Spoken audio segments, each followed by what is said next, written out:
Yeah, my background is in behavioral ecology, and most of my research has been in reintroductions and translocations.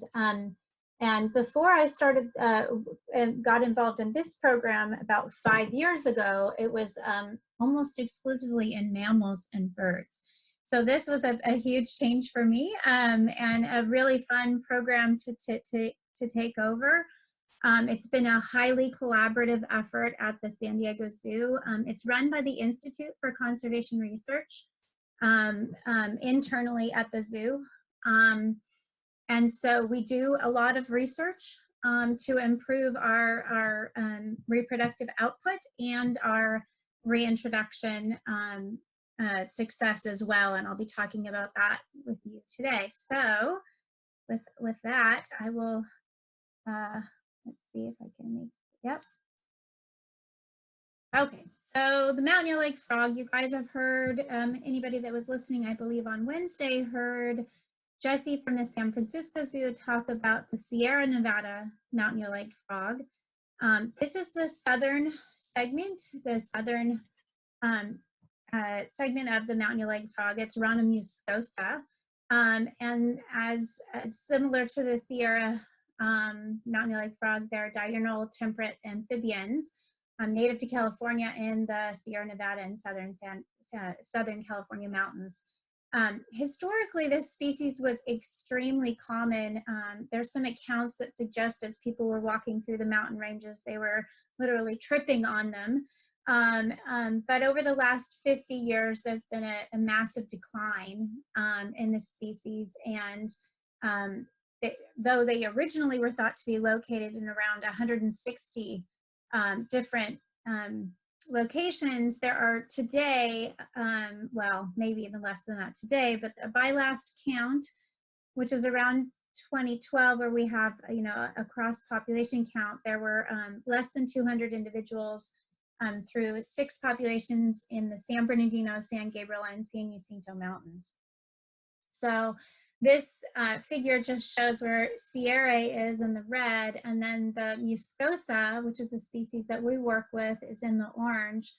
The San Gabriel mountain population is being managed by the Los Angeles Zoo because this is a highly collaborative program across agencies. And at the San Diego Zoo, we have the San Bernardino population and the San Jacinto population in captivity.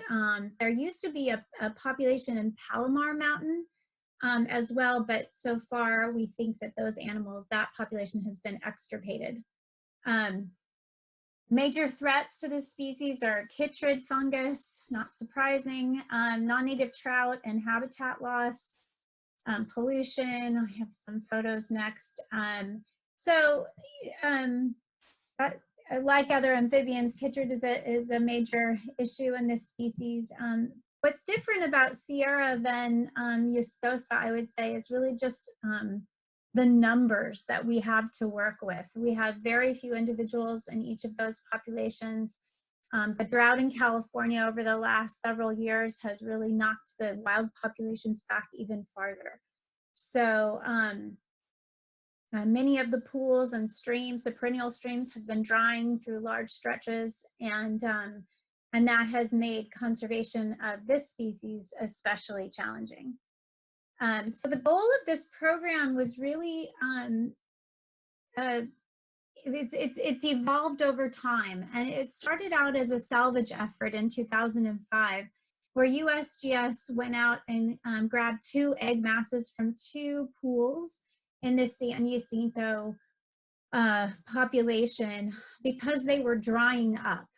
And the goal was to just grab them and bring them into captivity and to try to develop husbandry practices for the species, and then ultimately to try to get them to breed in captivity. So it really started out as a salvage operation, and then we had to turn it into a recovery program as the wild population continued to decline. So today I'm going to talk to you about several aspects of the program. It's been going on for a while now. We're over, 2005, so almost 14 years in. It's been a really massive effort, and hopefully you'll see that. And as previous speaker said, it doesn't happen overnight. This is another one of those programs. It really doesn't happen overnight. So we started out, I'll talk to you guys about husbandry, about our conservation breeding strategies, and about our reintroduction strategies as well, and what kind of success we've had to date. And I'll go through each of these in sections. So in terms of nutrition, we try to keep the diet pretty broad with hornworms, silkworms, butterworms, waxworms, a bunch of different things they get in captivity. And nutrition has been critical. In the early years of the program, we didn't feed out quite so much diversity, and we had some trouble with small animals or animals with wonky legs or spinning, those kinds of things.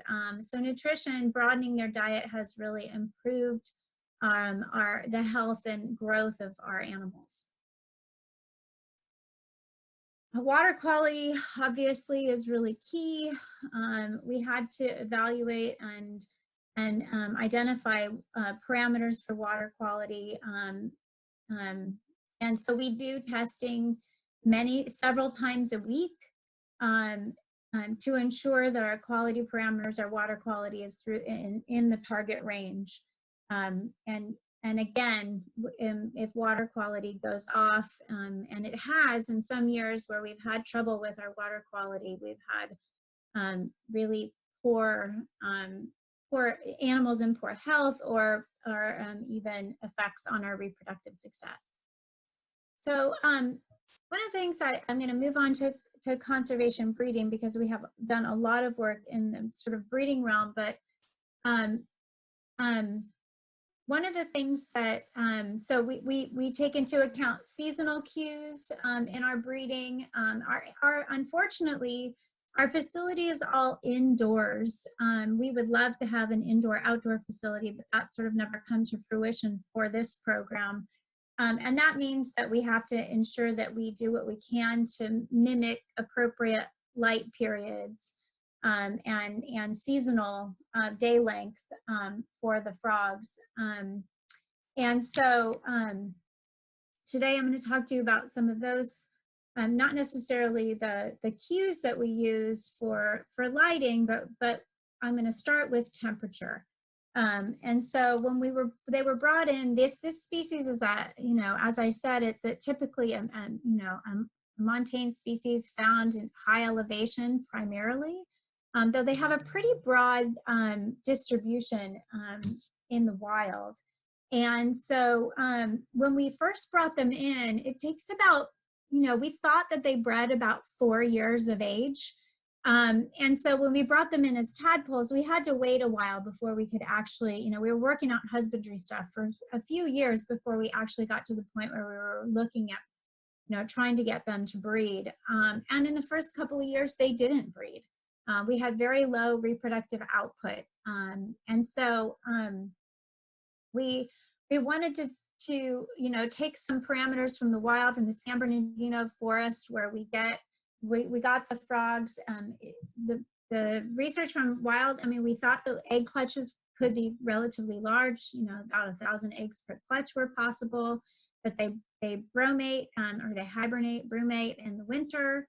They breed in the spring, and then tadpoles metamorphose from in the wild as early as within the first 6 months, but because of their cold water streams, they could stay tadpoles for 2 to 3 years before morphing out. So that's what we knew, and because of that, and because we know brumation, that winter dormancy period can be really critical, we decided to simulate temperatures found in nature in captivity.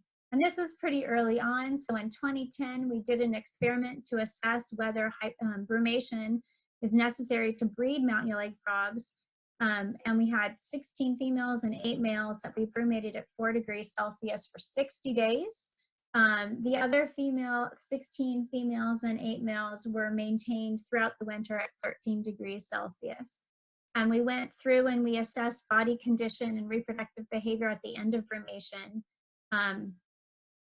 Animals were paired, and each pair was observed for an hour 3 times a day for 2 days. And we found that brumation had a huge impact on their reproductive behavior.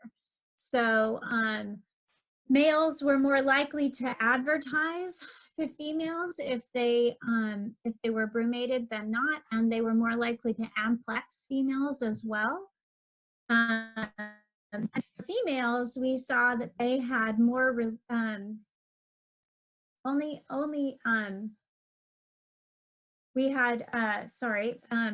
we had females had that's so weird. The colors got switched. I'm sorry about that. Females were more likely to exhibit release calls and less likely to exhibit, oh, I'm sorry, I got that backwards. Females were less likely to exhibit release calls, and there was no difference in escape behavior. So in terms of reproductive behavior, we saw really strong effects of brumation on reproduction. And then in terms of the numbers that we produced, females produced more eggs. So I just wanted to show you some of their reproductive behavior. So we see courting, it starts out with courting and then amplexus. Males do a squeeze when they amplex and then rub the abdomen. Females do, rub the abdomen, and then there's contractions, and then males, they go into a handstand, and then we see oviposition. So that's a little bit about the reproductive behavior of the frogs. A breeding typically takes about 8 days for muscosa. So can you see my pointer, Lewis? Can you see my pointer? No, I don't. Oh, okay. So initially, what you can see if you watch them, females are, receptive with the abdominal rubbing with their back legs, and they go into the handstand and then the oviposition. And the 3 behaviors that males do, as I just said, are squeezing, abdominal rubbing with their back legs, and then we get spermiation. And so it takes about 8 days before we see the whole process complete. We use ovarian monitoring in the females to look at follicle development. So in the top left, what you can see is small scattered follicles. Those are the little white dots that you can see surrounded by ovarian tissue, which is gray. To the right, you see an ovary with slightly more tightly packed follicles. The white dots are now varying in size. And then by the time you get to what we call category 3, the image shows large gray circles, which represent mature follicles. They're about to be or in the process of being ovulated. So the last photo is taken from an amplexed animal. And so that gives us, it really helps to identify which females are going to go each year, which females we can see the follicles are developing in, we know are developing their eggs, and it helps us choose females to pair with males. And that's just a really nice technique that we are able to use to help guide our matings. What we know from a lot of other species is that that mate choice can improve reproductive output. And because early on we didn't have great reproductive output, and we're always looking for ways to improve it, we decided we wanted to do some mate choice trials in captivity with the frogs. And so we basically asked the question, if we allow males to choose their mate, do they have higher fertilization rates? And do males choose larger females? And so we had a control group of 15 animals, and we put males in a cage with a divider, and between 2 individuals, and then we randomly assigned them to a female. And then we did a mate choice group. So the males were allowed to select between 2 females of different body sizes. The choice, we basically said they chose because the females indicated, the males were amplexing the female for greater than 60 seconds. And then we removed the non-selected female and allowed them to breed. So what we found was when we allowed those males to choose a female, we had higher percentage of pairs with eggs compared to the control pairs, and we had a higher number of eggs that were laid and higher fertilization rates. So, so what we learned from this was it's important for mountain lake frogs for us to allow males to choose females, rather than us choosing those mates for them. Okay, so I am the program director at the Institute, but I don't do the assisted reproductive technology research, or Barbara Durant heads that up with Natalie Palatayud, who was our postdoc for several years. So I'm going to do my best to get through this next section because it's really important for our program.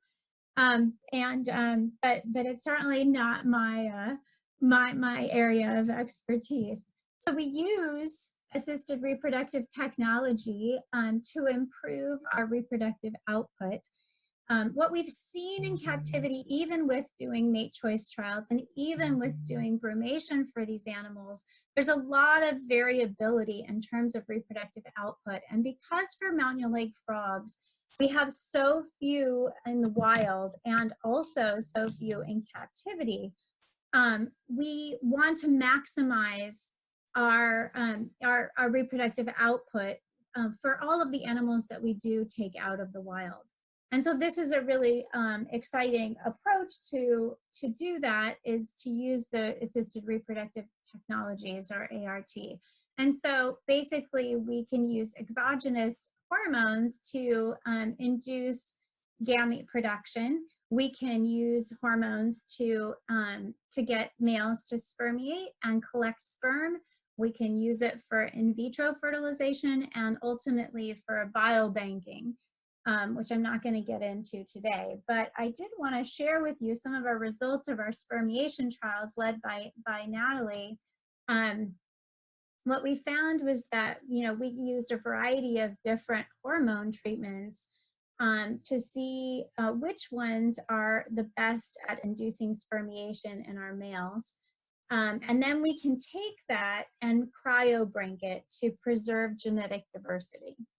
And perhaps most interestingly from this work is that there's seasonal effects on spermiation, and the ability to get these animals to produce sperm. So though we tried it year round across a variety of different months, what we're seeing is the highest sperm concentrations that we can get are right in line with the species reproductive phenology. So April and May, we have the highest sperm concentration produced from our hormone treatments and the highest sperm motility. So it's not really ideal to try to do it outside of the breeding season, but this gives us a way to target the timeline for when to do these spermiation events. And ultimately, down the road, what we're hoping to have happen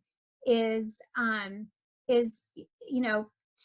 to help us in the field, if we can get these spermiation methodologies well developed, perhaps we might be able to, rather than bringing additional animals or males into captivity, if we could spermiate them in the wild and bring their sperm into captivity and then use in vitro fertilization, we might be able to not remove as many animals from the wild. So it's a really exciting approach to get us toward recovery for the species. So every year we do annual egg counts, and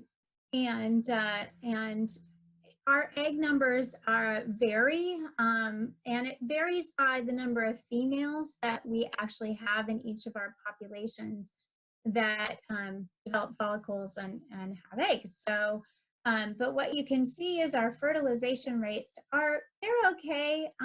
They are, you know, around 30% on average, but there's a lot of room for growth in that area. And this is where, so, you know, though we are producing thousands of tadpoles every year, we know that a very small proportion of some of the clutches are being fertilized. And this can have a huge effect on our reproductive output. We have some individuals that are really, really important with regard to their genetics, which I'll talk about in a moment. But you know, they could, so we have a male that was the last known male from one of our wild populations that we brought into captivity. And we were really hopeful that we could capture his genes in the captive population. We paired him with a female that did really well, produced a very large clutch. It was our largest clutch ever. I believe it was over 1,200 eggs. But he fertilized only 27 of those eggs. So what we're doing is trying to, you know, use that spermiation to figure out if we can improve our fertilization rates, and it just shows us there's a great deal of room for growth in terms of optimizing our reproductive output.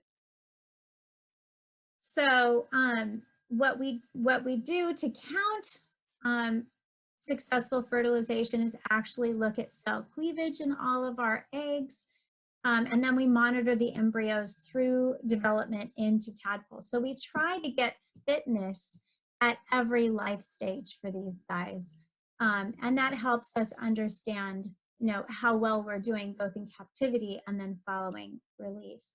So here's just a figure or a table that Nat put together that shows the program up through from 2008 all the way up through 2017. And what you can see is an increase in the number of eggs produced. We had a really great year in 2016 with 8,186 eggs produced. Number of cleaved embryos also has mostly gone up,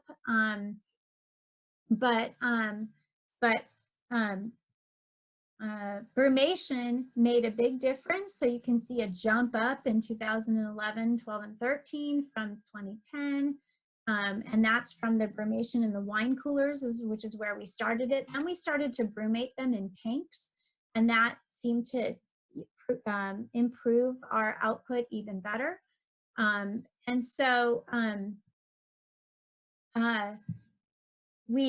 And then we dropped the temperature even farther in 2015 and 2016, 2017. So there's still more room to do research on brumation. We don't really know how long to brumate them. We've done 1 month and 3 months. We don't know how long they really need to be brumated to see these kinds of effects. In addition, we have some more recent research that Nat led on brumating the juvenile mountain lake frogs in their first year, and looking at how that might affect their growth in captivity and then ultimately their fitness post-relief. So there's more work to be done here, but you can see from this table that we're making good progress with the number of animals that we have, and it allows us to move on to looking at some of the other aspects of mountain lake frog research that we want to explore, as I alluded to earlier, like the genetics, as well as some of the tank enrichment and habitat selection behavior of the animals, and then also ultimately our reintroduction and trying to improve our reintroduction strategies. So I'm gonna move on and talk a little bit about genetics. I am also not a geneticist, but I can share with you what we have learned about the species genetics. As I mentioned, these guys were collected as a salvage effort, They were brought into captivity there are two populations that we manage. Just to remind you, we have the San Jacinto population and the San Bernardino population, which most animals come from City Creek.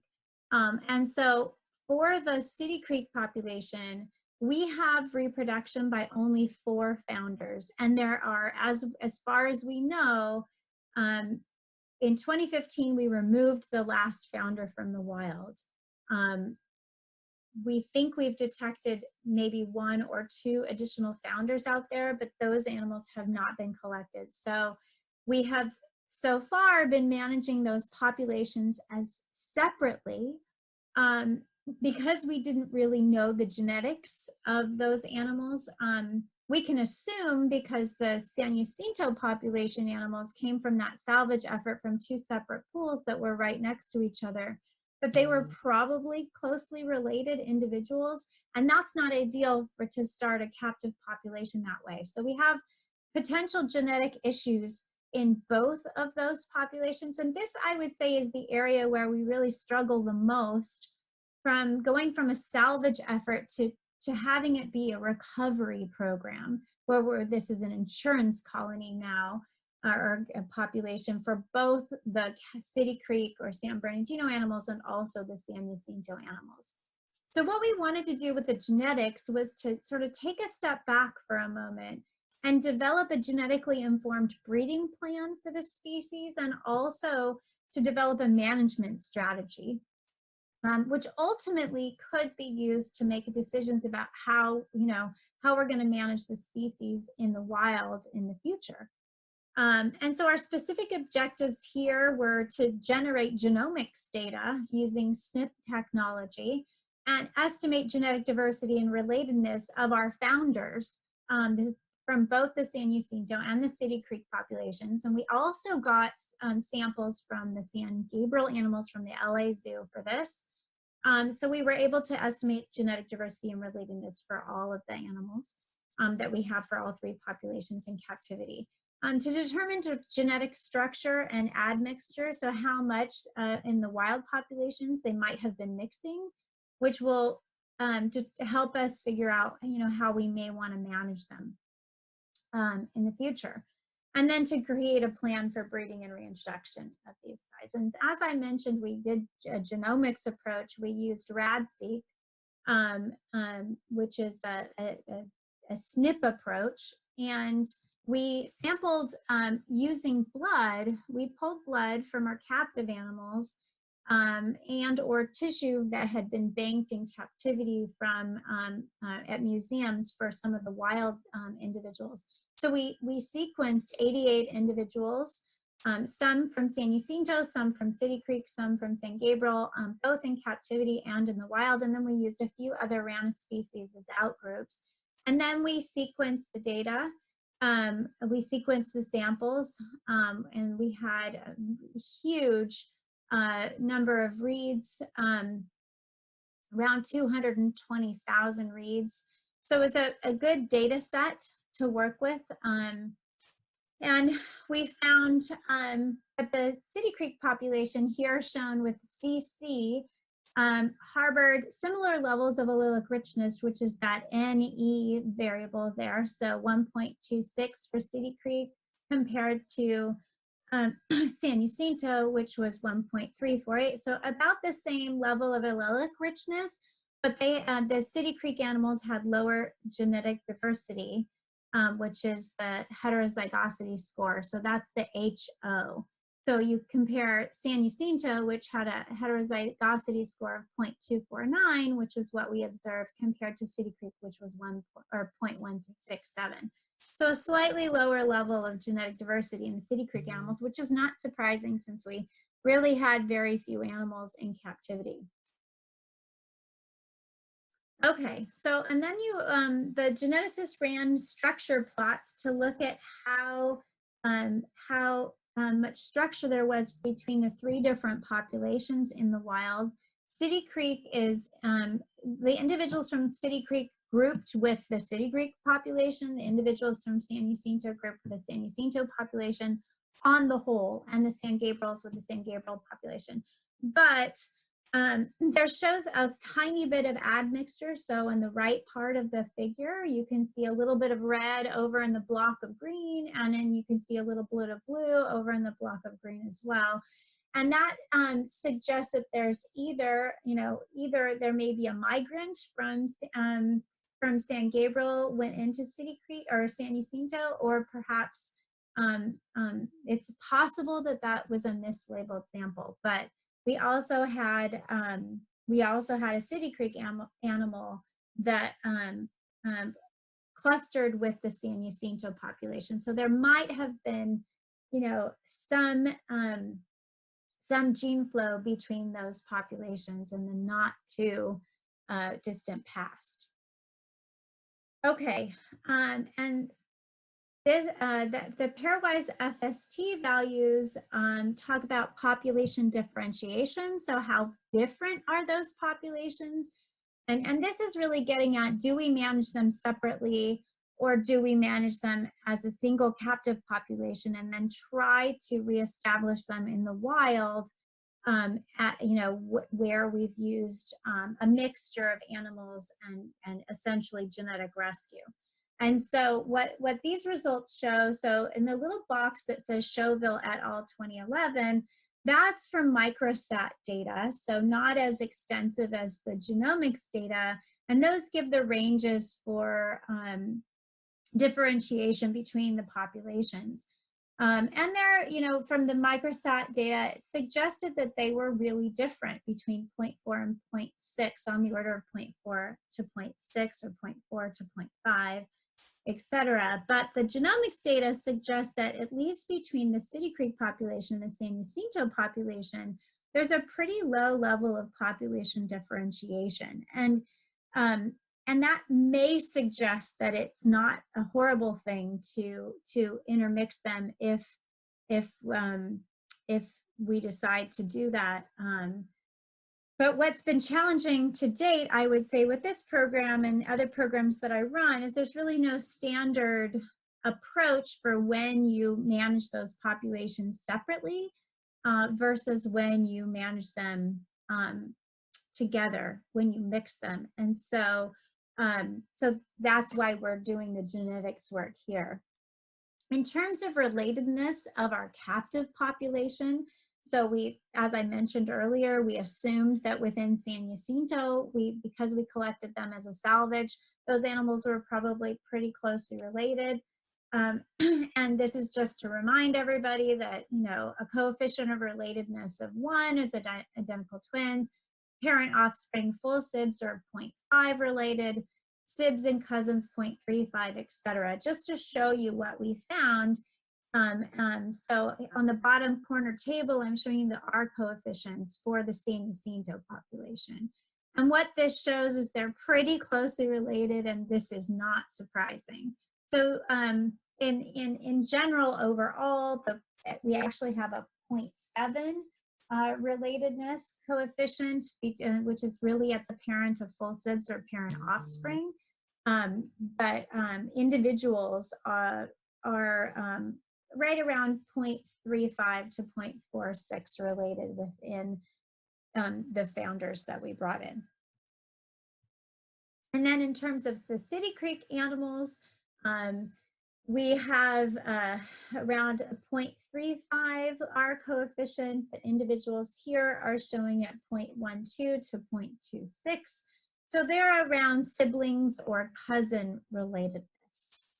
So they're not quite as related as the San Jacintos, which sort of makes sense too, because when they were collected from City Creek, they weren't collected in two pools. They were collected from further apart geographically along in the creek. And so that's a good thing, because if they were really closely related as well, and we only had genetics from 4 individuals that we were trying to reboot that entire population from, that would be, probably pretty bad in terms of low genetic diversity and not having enough adaptive potential to respond to changes in the environment. So what does this all mean? I think what it means in terms for the San Jacinto population and in terms of management recommendations is that we probably need to bring in new animals from the San Jacinto population to increase our genetic diversity of that population, because the genetic diversity is pretty low and those animals are very highly related. And what it means for the City Creek population, because there was pretty low differentiation between the City Creek and the San Jacinto population, it suggests that we could consider genetic rescue for the City Creek population. And of course, there's a lot of other things to take into account, and fitness of, cross mixed animals will be really important to look at to ensure that there's not outbreeding depression. But on the whole, these data support the recommendation to consider genetic rescue for the City Creek population. Okay, captive husbandry, going back, so that we got through genetics. Now I want to talk about reintroduction success. So we've done pretty well with breeding in captivity, though as I said earlier, we have, some room to improve our fertilization rates. And so we've moved on to doing reintroductions, and these animals have been reintroduced for maybe the last six or 7 years back into the wild. And so we do a pit tag. We use an 8mm pit tag on these animals before they go out. Or if they're too small for the 8mm pit tag, we use a VI alphanumeric tag in their leg. They're really, really tiny tags. We try to tag everybody that goes out. When the pit tag technology improved a few years ago and got smaller, we got the 8mm pit tags, and that allowed us to mark a whole lot more of the metamorphs that we put out into the wild, and that opens up a whole new research avenue for us, because then we can really track fates of individuals. At least that's what we had hoped. So we release juvenile frogs as well as late stage tadpoles. Each year, we try to overwinter as many tadpoles as we can, because between USGS data and ours, we've learned that resighting tadpoles is very hard, and they're likely, at just that life stage that's very tricky to get to take out in the wild, and they're high mortality rates. So we do try to head start as many as we can until they're a year old and then release them. But because we produce so many tadpoles every year, we do have to, we can't head start everyone. And so that's why we actually have been, we brought Omaha Henry Dorley Zoo into the fold, and they have been great and helped us overwinter even more tadpoles. So now we're able to overwinter maybe twice as many, head start about twice as many tadpoles as we were, around 400. And so we can produce and put out even more juveniles every year. And then we go out every summer after we do our reintroductions, and we do post-release surveys. So on our surveys, we do weekly, bi-weekly surveys, weekly surveys. We are measuring, we're trying to do visual surveys where we sight an animal and capture it. If we get it in hand, we can scan it with our reader, identify who they are, swab them for chytrid, which I really haven't talked about much today, and measure them to look at growth post-release. So we do multiple surveys for each of our reintroductions every summer, and then we do annual surveys after a year.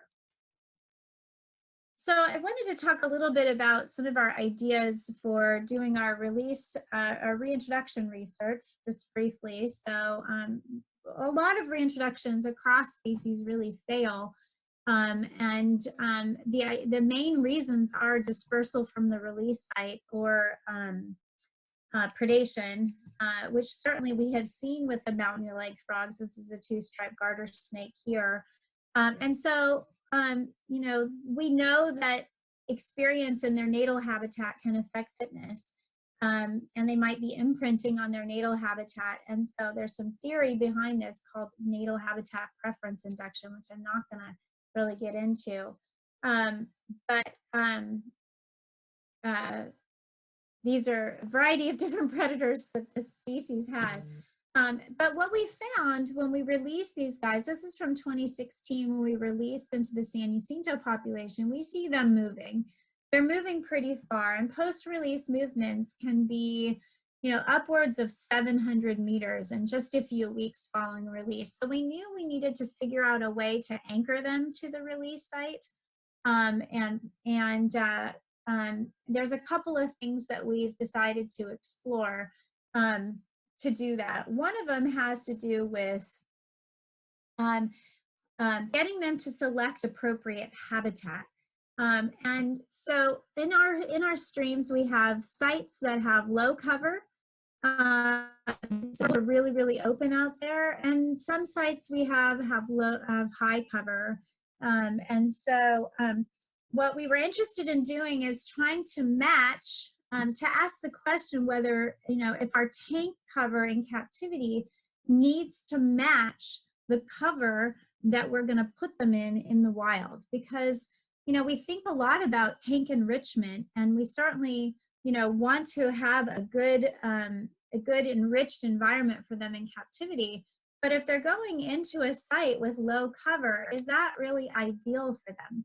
And so we asked this question. We did an experiment in 2016 and 2017 where we asked the question about whether or not, if they're raised in a tank with low cover or high cover, if that would affect release success if you release them into a site with low cover or high cover.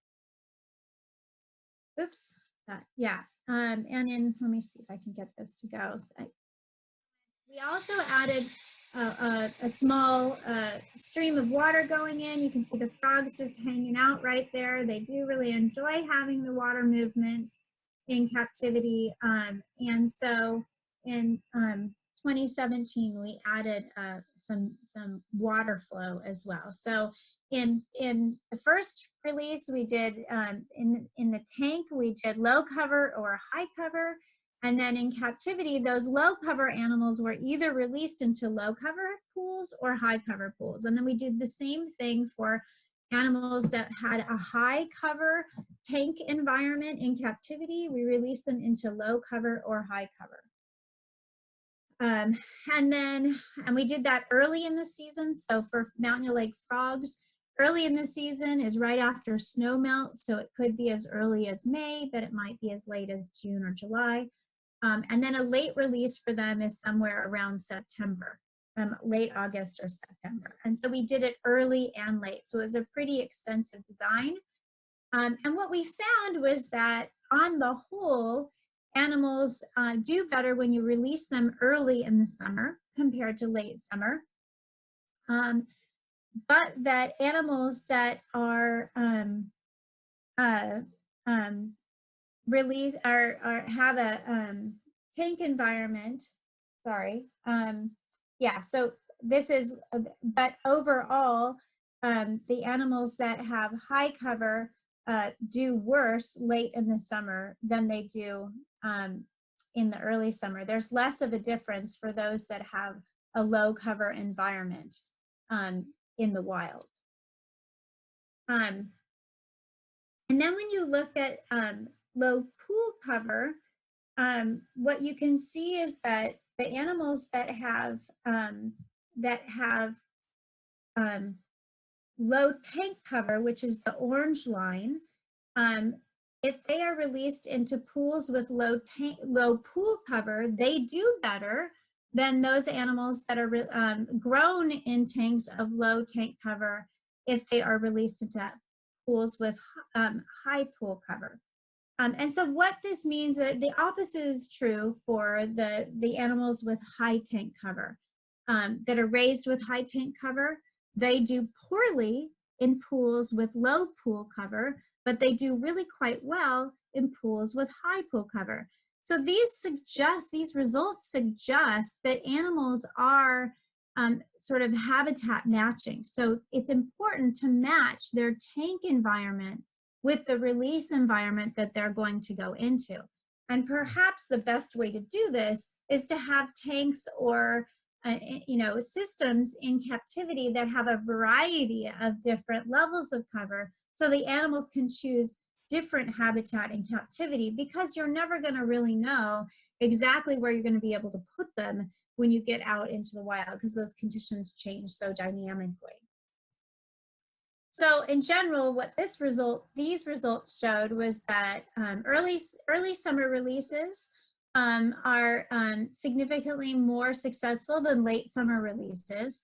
That natal habitat cover actually predicts survival, but only in the early release, and that there's an interaction between cover in their natal habitat and the percent of pool cover at the release site. So it's important when we're evaluating how to set up tanks properly, and where we're going to put them to match the environments between captivity and in the wild.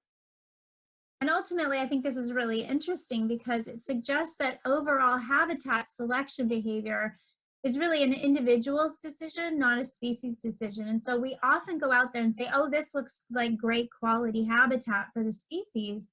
But if the individual's natal environment is not of that high quality habitat, they might not do as well in it. So ultimately, we have reintroduced a large number of animals, especially over the last 3 or 4 years.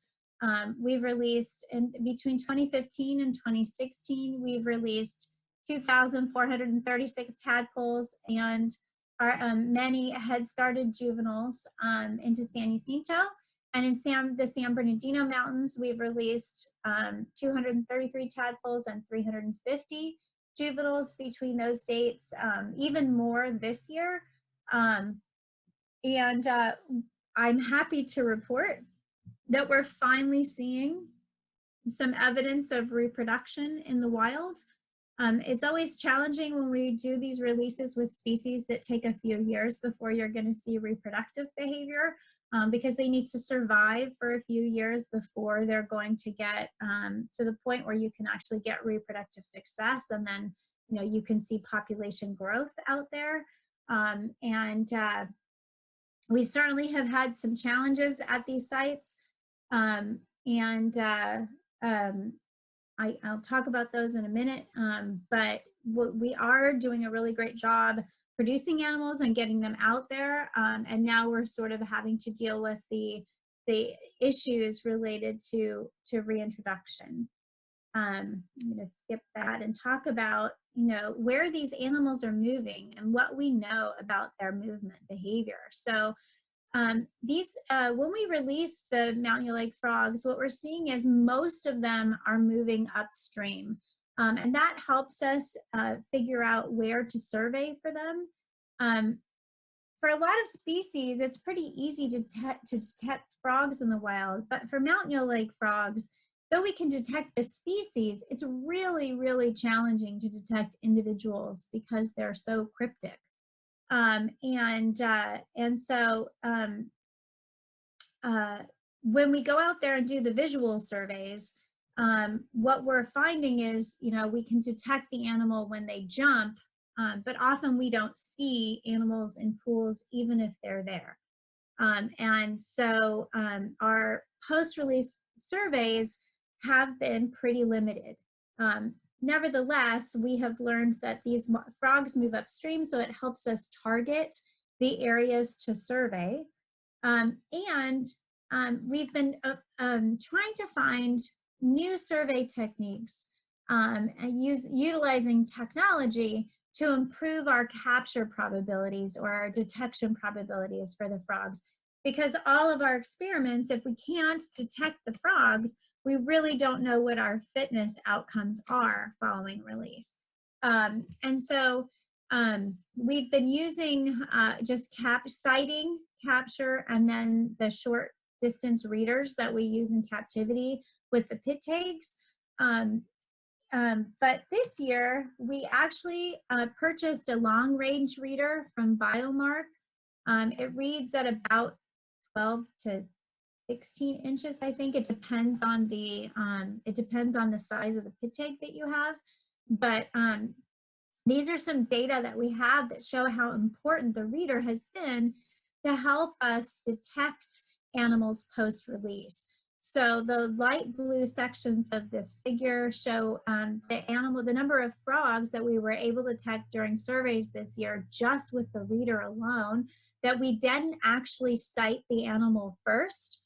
So we sweep the reader through the pool and we're actually able to detect and get signals from the frogs and get their pit tags scanned without even seeing them under rocks or under leaf litter in the pools. You can see there are very little in terms of just visual detections that we've managed to capture during our surveys. We do have a small number of animals that we cite at a pool, but we aren't able to capture.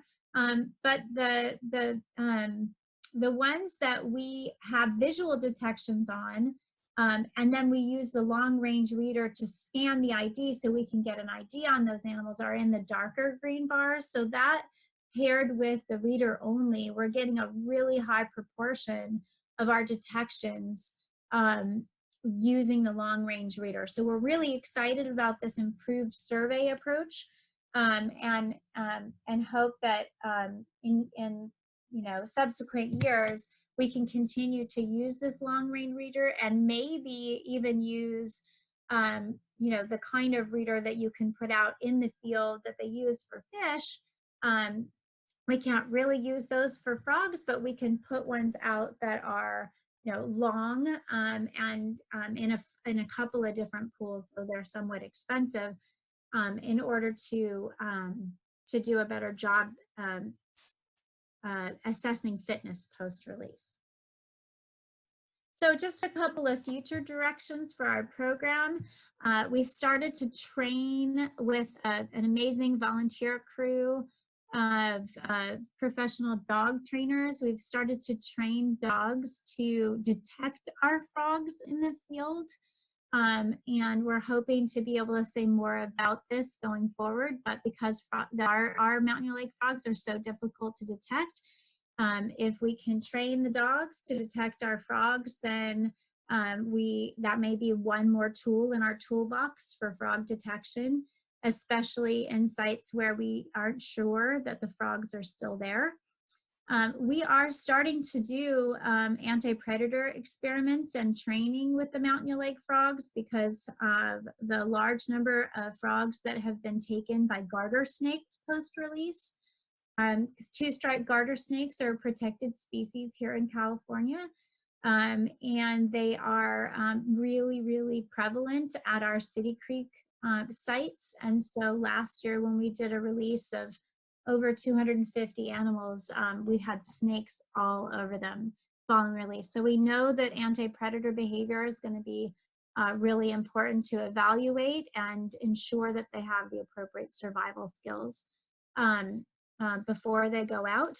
And so that's on our radar, and we're getting ready to start some experiments this next year. We did some pilots this year with scent. We are also going to try to dampen post-release movements using a soft release protocol where we hold them in cages for a week and try to get them to acclimate to the site before we release them, since we are seeing some fairly large movements following release. And then in addition, we are hoping to do some experiments with interspecific competition and niche partitioning, because for many of our species here in California, we have very limited habitat that's protected. And so often these areas are managed for a single listed species or at-risk species, but not for multiple species. And so for the Mountain Lake frogs, because of the drought, we've had limited water in our system, and it makes these perennial streams really tricky places to release them because stretches of the streams are drying up. So we've been looking for more resilient water sources, and there are only two remaining lakes or ponds in the area that have a consistent water source that we could potentially utilize for Mountain Lake frogs, but one of them has an endangered fish, the unarmored three-spined stickleback. And so there's concern by the agencies that if we release them into the same lakes or ponds, that they might outcompete, and we don't know in which direction. So we're looking to do some experiments to assess whether, how they partition their niche and whether they compete for space, or potentially it's a predation situation between the frogs and the fish. So those are some areas that we're going to be, exploring in the coming years. Just a summary of some of the good and the bad with our program. I would say, it took a few years, but we got nutrition and water quality parameters to be key in captivity, and we're doing really well in that regard. Brumation has been really, really important. Mate choice has been important, and both really improve our reproductive rates. Nevertheless, and I would say it's a very highly collaborative program, which I'm going to just show a slide of all the entities involved in this program in a moment. But in general, some of the challenges, we still haven't optimized reproduction. Fertilization rates are really variable by individual. We really have very limited genetics in the City Creek animals, so moving forward and trying to figure out how to manage that population, whether to do it separately or together, is on our radar and challenging.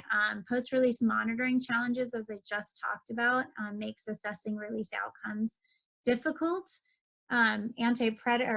Predation post-release is a major success deterrent right now, and we're looking for ways to mitigate for that. Drought, obviously, in our system, and release site permissions have been very challenging because of multiple ownership. So with that, I'll just say that, like I said, it's a collaborative program. LA Zoo and Santa Ana Zoo are on board for the San Gabriel animals. Omaha is helping us with the San Jacinto and the City Creek animals we have exclusively. But I mean, with all these agencies, we've managed to, take baby steps toward recovery. And with that, I'm finished just in time. Thank you.